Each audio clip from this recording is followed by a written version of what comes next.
Hi, welcome back to the farm. My name is Roz, also known as Passion Flower, and you'll find me here each week talking about my farming and creative life.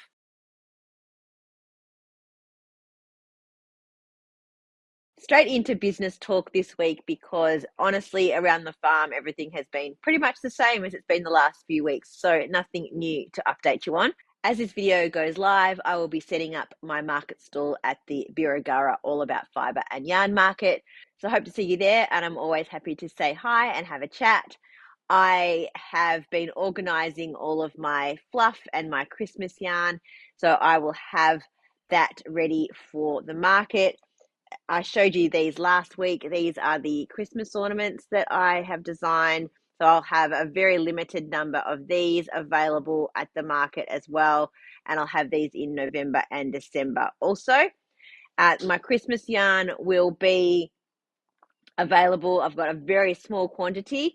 And then between now and the next couple of markets, I'll be doing a few more batches to have a little bit available now that the pre-order for that has closed. As the year starts to draw to a close, I'm starting to think about what I want to do next year in terms of the colorways that I want to stock, the bases that I want to stock, that kind of thing.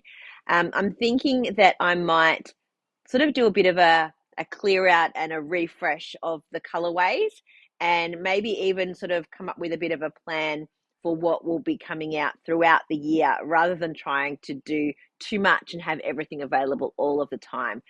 And I'm also going to investigate a few different bases, and I might then discontinue some that I have, or I don't know. I haven't really gone too far into that yet, but I think that, it's sort of a good time to start thinking about the possibilities for what I could be doing moving forward. So if you've got any suggestions of colorways or any preferences for base weights or types that you'd be interested in, I'd love to hear from you so that I can try and cater what I'm providing to your wants and needs. Coming up in November will be the birthday for Passion Flower, and October at the end of this month, it is my birthday.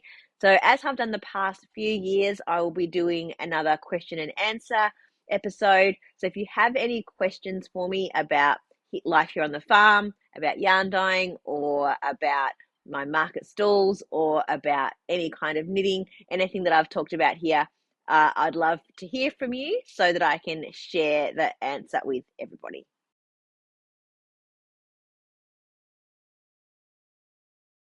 First to what I'm wearing this week, this is the Tolster Tee by Rebecca Clow of the Crayabaya.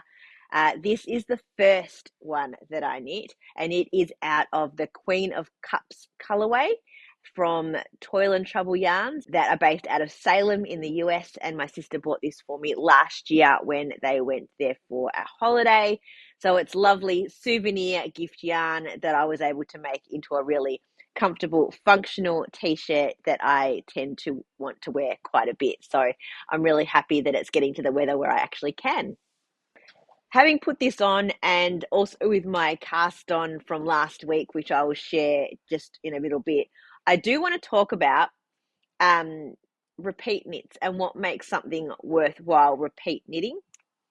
So I'll talk about my crafting, and then I'll go back and talk about that at the end. Before I show you my knitting projects, I did also this week spend a bit of time fixing, not really fixing, but altering the jumper that I made for my sister. I made her a true stripes jumper, but instead of using stripes, I used a color changing yarn, and I put bits of fluff into it as well and made the sleeves quite bell shaped.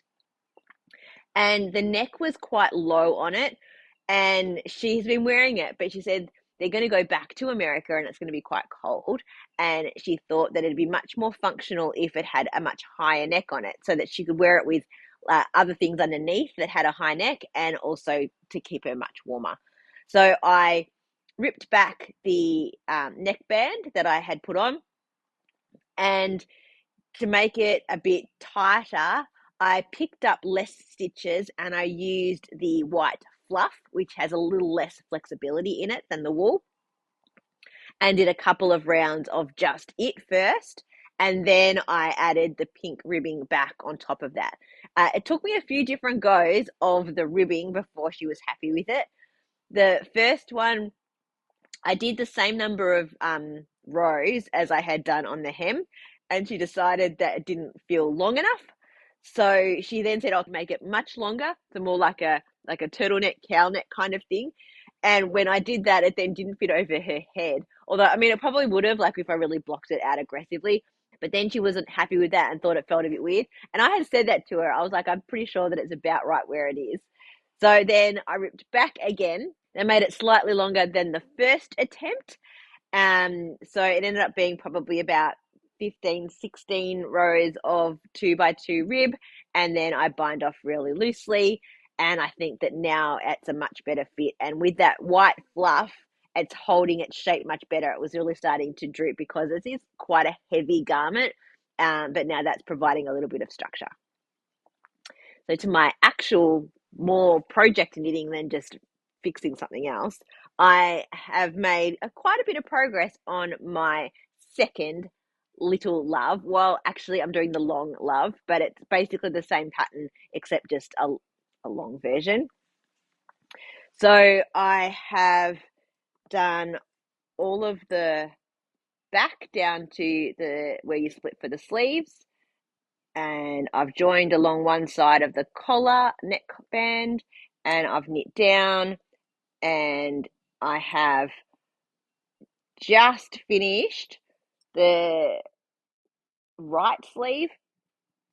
So now I need to put this on hold and pick up along this side here and do exactly the same thing, and then it'll be at the underarm.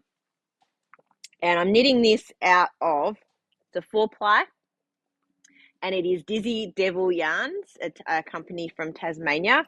And I am going to make it into a fade with this color. It was called a Geo Funk gradient set, so it didn't have individual names for the colors, but I've got this color here, like a light purple, and there's sort of like a pinky purple, and then a bluey purple, and then more of a purple. And I'm going to fade those together by putting these semi-solid or variegated mini skeins through it when I want to change the colors. And these were hand dyed by Robin from Unwind Craft Cafe. So I am excited to get to the point when I've got through to the underarm where I can actually start to play with that color and figure out how it's all going to work itself out. And it's going to be I want to make it into quite a long jacket and with quite long sleeves. So I'm going to be able to use quite a lot of this yarn, but then I'll still have sections of each of this left over that I can do something else with as well.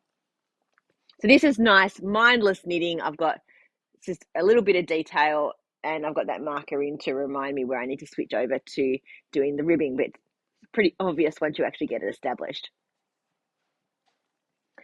So that's basically all I've been working on. But I have been thinking about why I tend to gravitate back to projects that I've already knit before. And I'm sure we all kind of do this to a point, but I found that there are quite a few things in my knitting wardrobe that I have knit multiples of, and I'm trying to analyze why that is so that I can figure out other things that I might want to try and knit, or whether I just continue to knit these things again. So, I mean, the Tulsa tee is a great example. I knit this one last year in December, and then I straight away cast on a second one, and I did stripes at the top, and then I did a plain body. And I have plans to knit many others of these because it's so flexible in terms of being able to just change up the color, change up where you put the striping. You could make the cuffs and rib and everything in a different color than the body, or you can do stripes. I mean, you could even do some color work on the yoke. So you could really do anything that you wanted. It's just a really basic shell. And I think for me, the shape is quite good. It is a round neck that is not too high. It's got a little bit of shaping in the back so that it just drops down just that little bit. Good length sleeves, and you can just tailor the body to whatever length you like.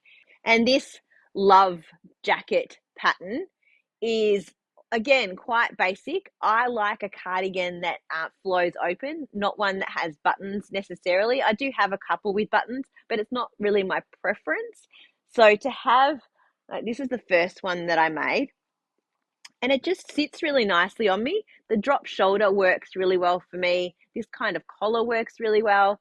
And when I was wearing it, I was like, yeah, this is really, really wearable. And that's why I've decided to make another one. But I'm going to not do the patterning this time. And again, you could make it striped, you could make it colorful, you could do it plain, or you could actually put in a whole other stitch pattern onto this template that actually now, like, fits, and make it work. I've also made a couple of radiate jumpers by Joji Locatelli. Again, the yoke on that fits me really well, and that's a DK weight yoked sweater, and it is a really comfortable one to wear, and it's reasonably easy to knit. There's a little bit of interest at the top with the two different colors, and then you just go into straight stockinette for the rest of it. I've knit 2 grasslands tanks that I did at the start of this year. And again, really wearable. They don't take a huge amount of yarn, and I was able to use some 5-ply that I had in my stash that had been sitting there for quite a while. And I know that I'm going to get some great use out of those this coming summer. And then over the winter, I knit 3 See My Vest chunkies. Again, they used up a lot of my stash yarn. They were a fun, easy, almost instant gratification project. So again, really something useful and fun, and I've been able to wear those over winter, and I had some fun combining a lot of different colors with those. I am going to make myself a second male clad vest by Tess from Fluff and Nonsense. I was one of the test knitters for that, and it was released this Friday just gone. So that pattern is now live. You can buy it on Ravelry, and it was a really fun knit. It is a twisted stitch pattern on the front panel, and then the rest is stockinette with some nice detailing around the hems. And I knit the smallest size, but I think for my next one, I'm going to probably go up maybe 1 or 2 sizes. The smaller size is fine, and it's like, a sort of a crop, much like snug sort of style, and probably good for winter and putting over the top of like a thermal kind of piece.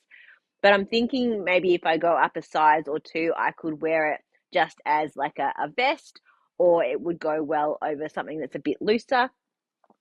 And I'm thinking that I will do it in 2 colors this time, just to, make it a little bit different.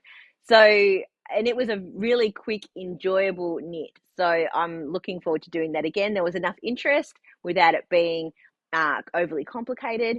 And I think that's the kind of project that I really enjoy. Same goes for the yellow brick rodeo top. I've made 2 of those. And again, it's a yoked top with a little bit of mosaic knitting at the top, and then the rest is plain stockinette, and it's a great opportunity to play with colour, which, as you've seen from the kind of knitwear that I wear, I don't mind mixing up the colours and being a little bit adventurous with that. And I think once you have a few patterns that you can go to and know that work for you, then it's a really good sort of canvas to be able to do a little bit of that creativeness on them and change up the colors and the way that you put everything together. I guess also it depends on your mood, but I would say for me, having a bit of a reflection on the kinds of garments that I have made more than once, that it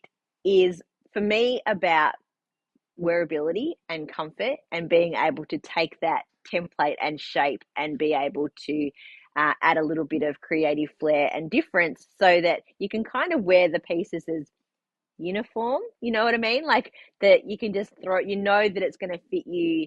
It's perfectly shaped, and you can put it with all of your different clothes, but then you can put the same pattern on, but it can look completely different. And for sure, the patterns that I've shared with you today are fairly simple in nature. Like there's nothing super complicated in terms of the knitting.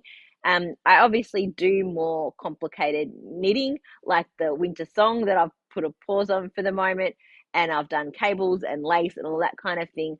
But the things that I go back to and want to knit are those slightly more mindless things, a lot of stockinette and a little bit of ribbing and things that really show off the lovely yarn that I have and making it a pleasure to work with that yarn. So I think combining good yarn with a reasonably simple pattern and being able to be creative with the colors is really where my knitting happy place is. And having reflected on the things that I have re-knit, that is definitely the pattern that I have discovered for myself.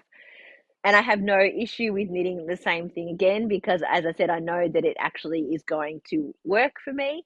And therefore, I end up with things that I do wear rather than some of the other things that I have perhaps knit in the past, which just end up staying in the cupboard and never come out. Maybe I need to do a video on that as well. There are for sure some knitted garments that I have made that have not had a lot of wear. So maybe I need to pull those out and have a little chat about maybe why those are not getting as much love as some of these really tried and true options where I have found the shape and the style that I feel suits me best.